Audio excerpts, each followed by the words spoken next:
ina nating lahat. Sabi nga, kung wala ang mahal na ina, walang magaganap na kaligtasan. At sa kanyang esposo na si Senyor San Jose.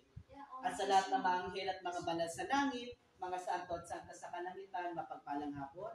Sa may-ari po ng tahanan, sa punay niyo mamahal sa buhay. Sabi nga, hinirang kayo dati ni Lord, ngayon po magpatuloy kayo.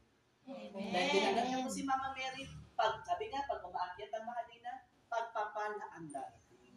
Hinirang na siya ni Lord.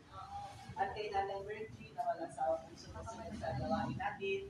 At sa mga kapwa ko kamanggagawa sa upasan ng ating Panginoon, mga kasisterans, mapagpalang hapon. Palapakan natin si Lord. Napakaganda po ng ating po ebanghelyo. Ito po ay babala sa bawat isa sa atin. Sabi nga, kung mas tuso si Satanas, dapat maging alerto tayo. Kung mas tuso siya, mas tuso din tayo. Bakit? Kasi kasama natin ang Diyos. Amen. Bakit? Kung hindi ba kaya ng gayon ng demonyo? Kung kaya niya, kaya din natin. Tapakan siya.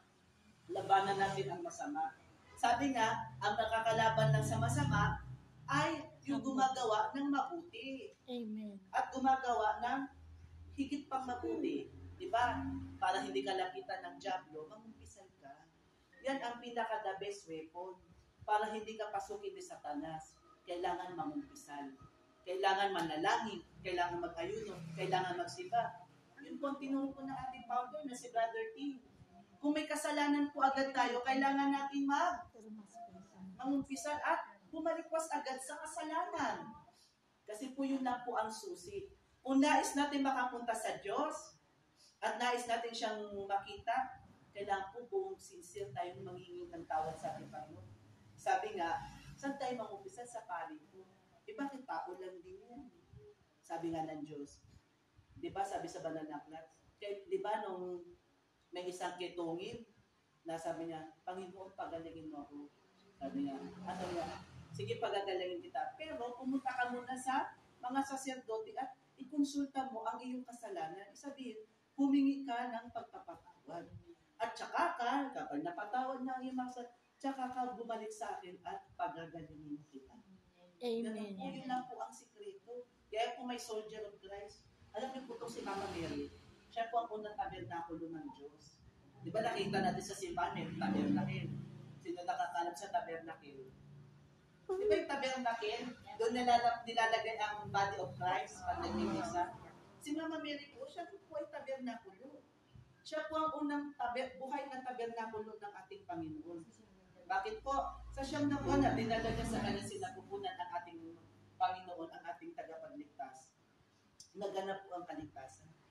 Alam niyo po, sabi nga, di ba? Aba, Ginoong Maria, napupuno ka ng grasya, ang Panginoon Diyos ay sumasayo. Puno-puno po siya ng grasya. Sa sinabi pa lang na salita na anghel, lahat po ay naganap. Di ba? Sabi nga, di ba, sa Genesis, sa aklat ng Genesis na, di ba, kayo ng babae laging mag-aaway, binhi mo at binhi niya laging maglalaban. At ang ahas na yan, ikaw ang aapak. Sabi po si Mama Mary po yun. Tinapakan niya po ang ahas. Di ba nakita niyo sa Our Lady of Miraculous Medal? Di ba yung ahas na nakatapak siya, tapos may sagat na mansanas? Yun po, kaya po may ganun, nagtupad po ang kasulatan. Di ba po, ang ahas po ay siyang tumukso sa kay Eva at Adan. Kinain nila, hindi po mansanas ang kinain nila, correction po, puno ng buhay. Bakit? Bakit puno ng buhay? Di ba sabi ng Diyos, lahat ng pagkain dito, mga puno kahoy, mga kainin ninyo. Pero, wag niyong kakainin ang puno ng buhay. Sapagkat, mamamatay kayo. Kaso nga lang, si babae, si Eva, natukso. So, ginano siya ahas, nagpaling lang siya kay Satanas na, hindi totoo yan. Pag kinain mo yan, magiging Diyos ka rin. Doon po tayo nagkaroon ng pangunawa. Kaya nga, di ba, sabi nga, di ba sinabi sa Biblia, ikaw babae, dahil sa mabigat na kasalanan mo, mahihirapan ka sa ibang anak, ang paa mo ay nasa ukay at ang paa mo ay nasa ibabaw ng ukay. Di ba po pag, lalo na po kayong mga magulang, may intindihan po kayo, pag kayong mga anak, di ba ang kalahati ng paa nyo nasa, di ba, pag nanganganak ang babae, nasa ukay, nasa paa, nasa ibabaw ang po yun pong hinatol ng Diyos sa atin kasi nagkasala po muna natin mga magulang. O, tapos ipatato sa iyo, kung ba't kailangan binyagan ang bata? O, ganito, ganyan. Alam niyo po, sabi nga, kailangan natin ipanganak tayo sa tubig at espiritu. Amen. Sino po naniniwala na tayo born again na taas ang kamay? Amen.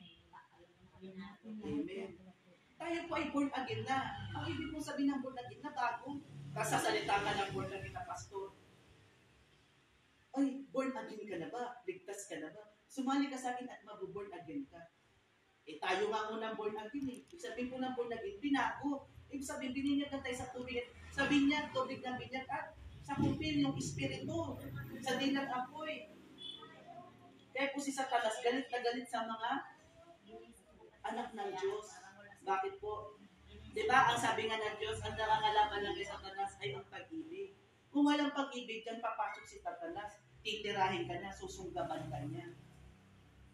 Eh, pag wala tayong pag-ibig, sigurado, pinapangunahan ka ni Beelzebul. Ang nais ng Diyos sa atin, malaig sa atin ang pag-ibig. Dahil ang Diyos ay pag-ibig. Di ba po yung tenga natin, pag nakikinig tayo ng salita ng Diyos, kailangan pumapasok sa puso. Pagtutungin natin yung dalawa na bitinga, hugis puso. Sabi, ang mga salita ng Diyos, dinediretso natin sa ating puso. Hindi sa, isip lamang. Hindi lang sa puso lang, kundi isa sa buhay. Amen? Amen. Kaya po tayo, di ba nga ngayon, sa panahon ngayon, talamak ang kasalanan. Di ba noon, kasi pwede na daw abortion. Kaya ang sabi ng simbahan, ay hindi pwede yan, labag sa Diyos niya. Ang sabi nga, ang babae ay para sa lalaki. Kasi kiling na tinatawag ng katawag ng drugs.